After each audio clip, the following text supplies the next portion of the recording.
solution for the sixth problem. So under this you have to work out two different random number intervals tables according to the problem. One is where it rained the previous day, the other one is it did not rain the previous day.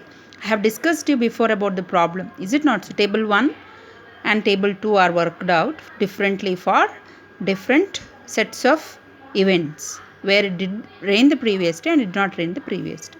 Now we will have to simulate the data for the 10 days. In the assumption, it very clearly tells you that for the first day you will have to make the assumption that it did not rain the previous day.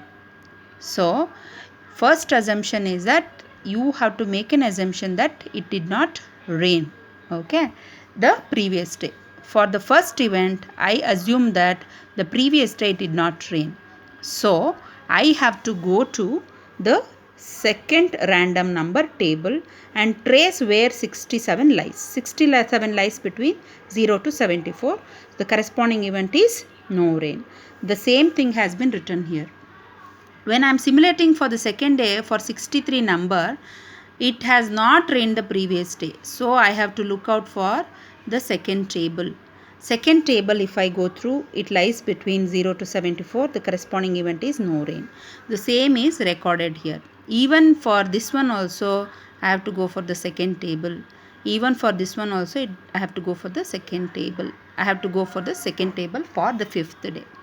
Now, when I am simulating for the sixth day, the random number is 79. I have to look into the table where it did not rain the previous day. 79 lies between 75 to 89, right? So you have recorded 1 centimeter rain on day 6th. Is it not? When I am simulating for the 7th day, I have to take this random number and simulate. I have to go for the first table because for me on the 7th day, the previous day is 6th day, it has rained.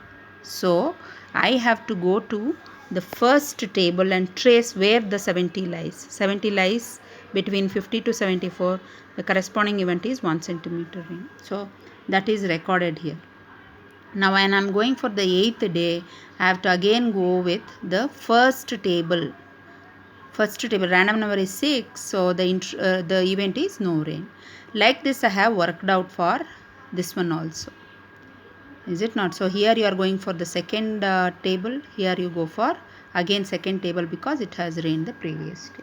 Now what I do is I count the number of days it has rained. 1, 2, 3, 4. 4 divided by 10 days, 40%. Number of days it did not rain, 6 divided by 10, 60%. So this is how I have worked out this problem.